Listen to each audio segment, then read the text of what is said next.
Hello friends, good morning everyone, welcome back to my channel.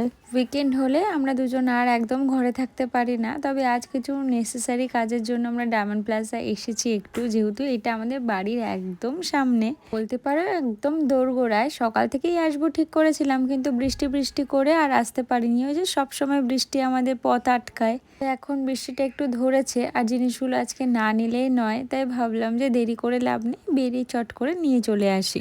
সেই smart বাজারে এসেছি, আমাদের কিছু না ডিটারজেন্ট নেওয়ার রয়েছে। আমরা যেহেতু সমস্ত কিছুই ওয়াশিং মেশিনে কাছাকাছি করি, তাই জন্য না লিকুইড সোপটার খুব দরকার পড়ে আমাদের। ডাস্ট দিয়ে যদি কাছাকাছি করি, গুঁড়োগুলো একদম মেল্ট হতে চায় না ওয়াশিং মেশিনে, যখন ড্রাই হয়ে বেরোয় ওই গুঁড়োগুলো থোকা থোকা হয়ে পুরো জামা কাপড়ের মধ্যে আটকে থাকে, খুব বাজে লাগে। তবে এখান থেকে যে আজকে সবকিছু নিয়ে নেবো এমন কোনো ব্যাপার নেই। আসলে আমরা এখানে আসার পর না ব্লিঙ্কিট বা ইনস্টামার্টে একবার চেক করি এখানকার যা দাম আর ইনস্টামার্ট ব্লিঙ্কিটের যা দাম সেটা সেম সেম কিনা বা কোথায় কম রয়েছে, সেই বেসিস করেই আমরা জিনিসপত্র কিনি। যদি দেখি এখানে কম তো এখান থেকে তুলে নিই, আর যদি মনে হয় এখানে বেশি রয়েছে তাহলে আমরা ইনস্টামার্ট বা ব্লিঙ্কিট থেকে তুলে নিই। এইবার আসলাম বোতলের সেক্টরে। আসলে মামা বাবানদের জন্য আমরা ভাবছি 4টে বটল নিয়ে যাব, কারণ ওদের বটলগুলো অনেক দিন ধরে ইউজ করছে, আর আমরা তো এর আগের দিন এখান থেকে বটল নিয়ে গেছিলাম, বটলগুলো বেশ ভালো। কিন্তু আজ যে বটলগুলো এখানে রয়েছে একদম ভালো লাগছে না, দেখে মনে হচ্ছে অনেক দিনের ইউজ করা বটল এখানে রয়েছে, যদিও সেরকম কিছু না, নতুনই, ওই ঘাটাঘাটি করতে করতে স্ক্র্যাচেস পড়ে গেছে। কিন্তু আমি আমার ঘরের জন্য যখন নেব তখন আমি ফ্রেশ জিনিসটাই তো নেব না, আমি তো এরকম স্ক্র্যাচেস জিনিস নেব না, তাই ভাবলাম যে এগুলো নেব কি নেব না সেটা নিয়ে একটু কনফিউজডই আছি। চলো ফাইনালি বিল করিয়ে ঝোলা ভর্তি করে জিনিস নিয়ে একেবারে বাড়িতে যাচ্ছি। রুটির হাতের ব্যথাটা এখনও ঠিকঠাকভাবে সারেনি, তাই ভাবলাম আমি কিছুটা হেল্প করে এগিয়ে নিয়ে যাই, তারপরে না হয় রাস্তা পার করার সময় ওর হাতে দিয়ে দেব। তো বড় ঝোলা, ওয়েটটাও আমার থেকে অনেকটা বেশি, তাই আমার নিতে একটু সমস্যা হচ্ছে। তার মধ্যে আরেকটা সমস্যার ব্যাপার হচ্ছে আমরা পুগলাকে নিয়ে আসিনি, যেহেতু বৃষ্টি হচ্ছে পুগলাকে ঘরে তুলে তারপরে এসেছি। আজকে সকাল থেকে সারা দিন ভালো রকম করে কিচ্ছু শুট করতে পারিনি। ঘুম থেকে উঠেছি অনেকটা লেট করে, মানে জানোই তো যে যা শরীরটা যাচ্ছে। তবে আজকে ঘুমানোর পর ফ্রেশ লাগছে, যে সিনারিওটা হচ্ছিল এতদিন, যে কমপ্লিকেশনটা হচ্ছিল পুরো কমেছে, ফাইনালি পুরো কমেছে। মানে আমি লিটারালি অনেক বছর পরে আবার এই জিনিসটা ফেস করেছি।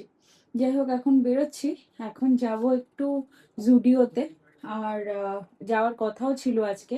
আর আজকে আমার রায়বাগিনী ননদিনীর বার্থডে, তো সেটা একটা ছোট্টখাট্ট একটা সেলিব্রেশন হবে, সেখানে যাব। তো প্রথমে ওরা বলেছিল কিছু করবেই না, তারপর বললো যে না, একটুখানি বার্থডে সেলিব্রেট না করলে হয় না। তো সেই জন্য আমরা সবাই মিলে যাব, আজকে রাতে ডিনারটা ওখানেই সারবো। আর আজকে তো স্যাটারডে, মানে নিরামিষই সমস্ত কিছু, ওই পোলাও আর পনির ভাপা এই হচ্ছে আজকের মেনু। আর তার মধ্যে আমি একটা ব্লান্ডার করেছি, আজকে তোমাদের দেখাচ্ছি, দাঁড়া। এই যে এই মহারাজ তো অনেকদিন ধরে দাড়ি কাটছে না, আর আমার দেখে খুব অস্বস্তি লাগছিল, তাই জন্য আমি আজকে কি করেছি, আমার নিজের ট্রিমারটা দিয়ে আমি বললাম আয় আমি একটু ট্রিম করে দিই। সবটাই ঠিকঠাকই করেছি, খুব একটা বেশি ভুলভাল করিনি, এদিকটা ঠিকই আছে, কিন্তু এই জায়গাটাকে পুরো উড়িয়ে দিয়েছি। এই জায়গাটা এখানটা একটু একটু খারাপ লাগছে দেখতে, কিন্তু ওভারঅল কিন্তু তোর ট্রিম করাতে একটু ভালোই লাগছে, তোর যেরকম ছিল তার থেকে বেটারই লাগছে, খারাপ লাগছে না, সত্যি বলছি, বিশ্বাস কর। তুই নিজে দেখ, নিজে দেখ, নিজে দেখ। কিছুই নেই এখানটা, কোথায় কিছুই নেই, পুরোই উড়িয়ে দিনি মোটেই, এমন করে ফালতু বলিস না। কালকে একটু গিয়ে শুভর কাছ থেকে ট্রিম করে নিবি, বলবি আমার বউ কারুকার্য করেছে, করে এটা করে দিয়েছে। রুডি এখানকার স্পটটা খুব ভালো করে বোঝা যাচ্ছে, রাইট হ্যান্ডেড, ওই যে কুনুই কুনুই কুনুইয়ের আমাদের ওই ব্লাডটা ক্লড হয়ে রয়েছে, বুঝেছিস, ওটাকে ঠিক করতে হবে। তোর ওখানটা সেম প্রবলেম, আমারও ওখানটা সেম, হাঁটুর সেম প্রবলেম হয়ে আছে। ও আমি বুঝতে পেরেছি, আমরা আজকে জুডিওতে এসেছি, সেটা তো তোমাদেরকে বললাম, কিন্তু এসে যে এইরকম সিনারিও কিছু দেখবো একদম ভাবতেই পারিনি। এটা হচ্ছে জুতো সেক্টর। এখানে এসে আমি এতটা ডিসঅ্যাপয়েন্টেড, জুতোগুলো দেখে মনে হচ্ছে কোনটার সাথে কি কোনো কানেক্টই করা যাবে না।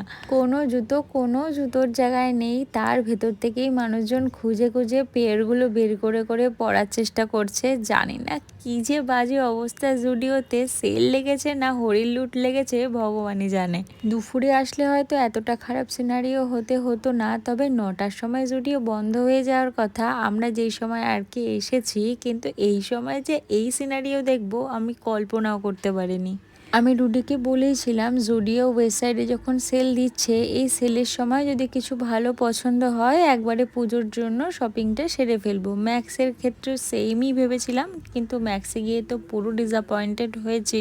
আগের দিন ওয়েবসাইটে গেছিলাম, তোমরা দেখলে, সেখানে গিয়েও আমার সেম কন্ডিশন হয়েছে। তাও আমি একটা দুটো জিনিস কিনে নিয়ে এসেছি আর ইনার ওয়্যারগুলো কিনে নিয়ে এসেছিলাম, কিন্তু এখানে এসে তো পুরোপুরি ডিসঅ্যাপয়েন্টেড। কোনো কিছু যে খুঁজেই পেলাম না, আমার পছন্দ মতনও কোনো কিছু হলো না। তাও একটা দুটো যা খুঁজে পেয়েছিলাম, লাইন দেখে তো একেবারে মাথায় হাত। ট্রায়াল রুমের ঠিক যেমন লাইন, ঠিক তেমন লাইন হচ্ছে বিলিং কাউন্টারে। এখন যদি বিলিংয়ের জন্য দাঁড়াই, মোটামুটি 1 থেকে 1.5 ঘন্টা সময় লেগে যাবে। আর যেই জিনিসটা পছন্দ করেছিলাম সেটা এমন হাটকে কিছুও না যে যার জন্য 1.5-2 ঘন্টা লাইন দিয়ে দাঁড়াতে পারবো। তারপরে আমরা সেক্টরে এসেছিলাম, রুডি কিছু জুতো দেখছিল। আমার তো একদম পছন্দ হয়নি কোনো কালেকশন, না ছেলেদের না মেয়েদের। মনে হচ্ছিল অনেক পুরনো জিনিসগুলো ওরা বের করেছে সেগুলোকে রিসেলিং করানোর জন্য। এমনকি শীতের পুল ওভারগুলো পর্যন্ত বের করে দিয়েছিল। আমার মোটেই একদম জুডিওর এই সেলের যে প্রত্যেকটা জিনিসপত্র একদম পছন্দ হয়নি। দেখো, দুপুরের দিকে আসলে হয়তো কিছু জিনিস চোখে পড়তেও পারতো। আমরা যে সময় এসেছি মোটামুটি যেই রকম ভিড় রয়েছে, তাতে ম্যাক্সিমাম জিনিসপত্র সকলের ব্যাগেই চলে গেছে। তাই কিছু না পাওয়া যাবে সেটাই তো স্বাভাবিক, কারণ যেই স্টকগুলো রয়েছে সেগুলো বেরোবে, তারপরে তো ওরা আবার পরের দিন আরও কিছু স্টক লাগাবে। মেয়েদের সেক্টরে গিয়ে তো শুধু আমি এদিকে ওদিকে ঘোরাঘুরি করেছি যে কোথায় কি আছে সেটা দেখবো, কারণ কোনো হ্যাঙ্গারেও কোনো কিছু ঝুলছিল না, সব এক জায়গায় দলা মোচড়া হয়েছিল। আর ছেলেদের সেক্টরে এসে দেখলাম ভিড়টা মেয়েদের সেক্টর থেকে তুলনামূলক একটু কম, কিন্তু কোনো জিনিসই আমার পছন্দ হচ্ছে না। রুডি তো এই নস্টারগুলো দেখছিল, আমি বললাম একদম দেখিস না, কি হবে না হবে তুই কিচ্ছু জানিস না, তারপর পরতেও পারবি না। অ্যাকচুয়ালি ও বলছিল রাফ ইউজের জন্য যদি ক্রক্স টাইপসের কোনো জুতোও পাওয়া যায়, কারণ ওর জুতোটা না রিসেন্টলি ছিঁড়ে গেছে। আর আমি একদমই চাইছি না এখান থেকে জুতো কিনে নিয়ে ও পড়ুক, কিন্তু যাই হোক দেখতে চাইছি যখন দেখুক। জানো তো, 2-3টে জিনিস আমি সবসময় মেনটেন করার চেষ্টা করি। একটা হচ্ছে জুতো আর হচ্ছে ইনার গার্মেন্টস। এই দুটো জিনিস আমি একটু ব্র্যান্ডেড পরার চেষ্টা করি, কারণ পাটা আমার খুব সেন্সিটিভ আর প্রচুর সুবাইটের প্রবলেম হয়েছে। আর আমার পায়ের নিচে না জ্বালা করে লিটারালি, তাই আমি যে কোনো জায়গার থেকে জুতো কিনে পরাটা একটু অ্যাভয়েডই করি।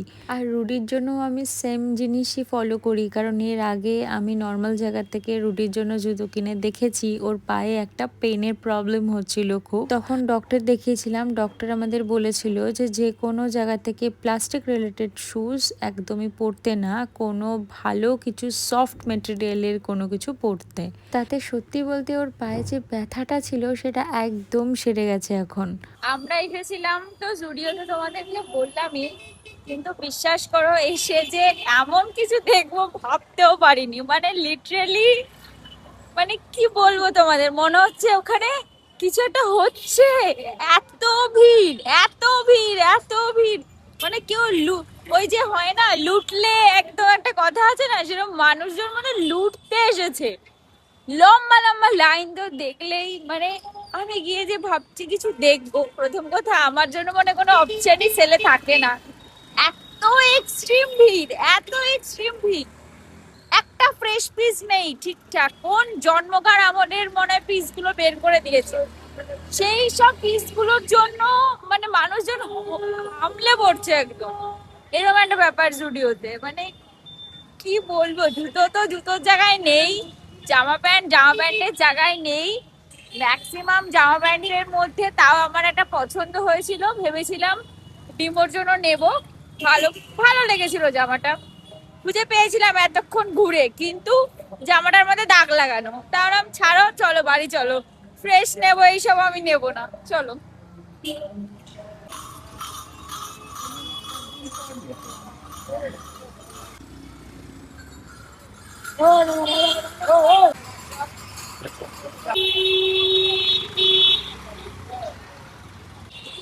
আমরা একটু লেট করেই পৌঁছাবো, কারণ আমাদের আজকে একটু কাজ ছিল, তাই আমরা একটুখানি বেরিয়েছিলাম জুডিও থেকে, তারপর একটা কাজে বেরিয়েছিলাম। তো সেই জন্য আমাদের ওখানে পৌঁছাতেও লেট হবে। পাপান ফোন করেছিল, মামামও ফোন করেছিল, মামও ফোন করেছিল যাওয়ার জন্য, বাট আমাদের কাজটা এতটাই আর্জেন্ট ছিল যে আমরা মানে কাজটা না করে আমরা ওখানে পৌঁছাতে পারতাম না। তো আমরা বলে দিয়েছি ওইখানে ওদের মতন করে কিছু করে নিতে সবটা। আর এখন জানি না হয়েছে কিনা, টাইম অনেকটাই হয়ে গেছে, প্রায় 10:30 মতন বাজবে যায়। তো এখন আমরা যাচ্ছি ওই বাড়িতে। তবে রাস্তায় এই সময়টাও এত জ্যাম, এত জ্যাম, এটা একটা প্রবলেম। কি আসতে আও, আবার তুলবো না কেন? না করে তুলবো না, করে তুলবো না। তাহলে ব্যাস, আমরা চলে এসেছি বাড়িতে, এবার ঢুকবো। তো ভাড়া চলে এসছি। হ্যাঁ, কিন্তু চলো ফাইনালি এসেছি। অলরেডি মনে হয় সবাই খেতে বসে পড়েছে। কি এই পুরো শ্রাবণ মাসটা না আমার রাস্তা দিয়ে যেতে এত ভালো লাগে। এই ঝুনঝুন আওয়াজটা যে আমার কি ভারী পছন্দের, কি বলবো তোমাদের। সকলে বাঁক নিয়ে দল বেঁধে মহেশ্বরের কাছে ছুটছে। এখান থেকে যেতে প্রায় 60 কিলোমিটার মতন সময় লাগবে। ভূতনাথ থেকে এরা সবাই জল তুলে নিয়ে একবারে বাবার দরবারে গিয়ে পড়বে। আচ্ছা তোমরাই বলো যে এই যে এত দূর পাড়ি দেওয়া, এটা বাবার কৃপা না থাকলে কি কখনো সম্ভব বলো তো? প্রতি বছরই অপেক্ষায় থাকি, এই বছর হয়তো বাবা ঠিক আমাকে তার দরবারে ডাকবেন, আমিও এনাদের মতো হেঁটে হেঁটেই এই ভিড়ে সামিল হব। কিন্তু সেই সুযোগটা হয়তো আমার এত তাড়াতাড়ি হবে না। তবে উনি তো অন্তর্যামী, উনি তো সকল ভক্তের মনস্কামনা পূরণ করে, হয়তো কোনো এক সময় আমার মনস্কামনাও পূরণ করবে। আমি তোমাদের সাথে এত কিছু শেয়ার করি, কিন্তু এই মাসটা আসলে এই যে মানুষের ভিড়টা যখন তোমাদের সাথে শেয়ার করি না, আমার মনের মধ্যে একটা আলাদা তৃপ্তি কাজ করে। সারা দিন সারা রাত একেবারে সারি সারি লোকের ঢল চলতে থাকে এখানে। এই সময়টা আসলে আমার এইটাই মনে হয় যে আমি যেতে পারিনি তো কি হয়েছে, এই মানুষগুলোকে যখন চোখের সামনে দেখছি, এটা মনে হয় এদের দেখতে পারার সৌভাগ্যটারও তো দরকার আছে। শুধু মহেশ্বরের কাছে একটাই প্রার্থনা, তার যে ভক্তগুলো এত দূর পায়ে হেঁটে পাড়ি দিচ্ছে, তারা যেন সুস্থভাবে তার দরবারে পৌঁছাতে পারে। জানো তো এই সময় আরো বেশি আমার ভালো লাগে কি, এই বাঁকে করে জল নিয়ে যাওয়াটা। এক একটা মানুষের এক এক রকম বাঁকের সাজ, কি যে অপূর্ব লাগে দেখতে। এক একটা দল এক একটা রকম করে বাঘটাকে সাজায়, কি অদ্ভুত রকম ভাবে কারুকার্য তার।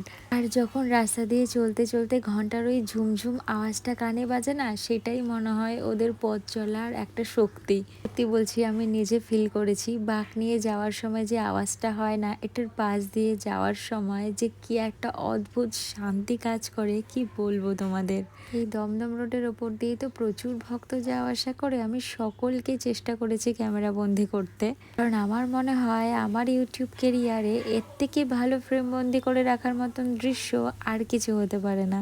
আমি জানি আমার মতন প্রচুর মানুষ আছো আমার পরিবারে, যারা আমার মতো চেয়েও মহেশ্বরের দরবারে এইভাবে পৌঁছাতে পারছো না। আসলে ইচ্ছা থাকলেও তো সব সময় আমাদের সুযোগটা হয়ে ওঠে না, বলা ভালো আমাদের শরীরটাও সব সময় সাথ দেয় না। তাই আমার মনে হয় এই সময় এই ভক্তদের দেখে মনের তৃপ্তিটা কিছুটা হলেও মেটানো সম্ভব। আমার তো মনে হয় আমাদের সব প্রবলেমের একটাই সলিউশন, সেটা হচ্ছে মহেশ্বরের দরবার। তাই প্রত্যেকটা মানুষ অপেক্ষায় থাকে কবে এই মাসটা আসবে আর দল বেঁধে ছুটে গিয়ে তার কাছে সমস্ত তাদের অভিযোগ আবদার সমস্ত কিছু জানাবে।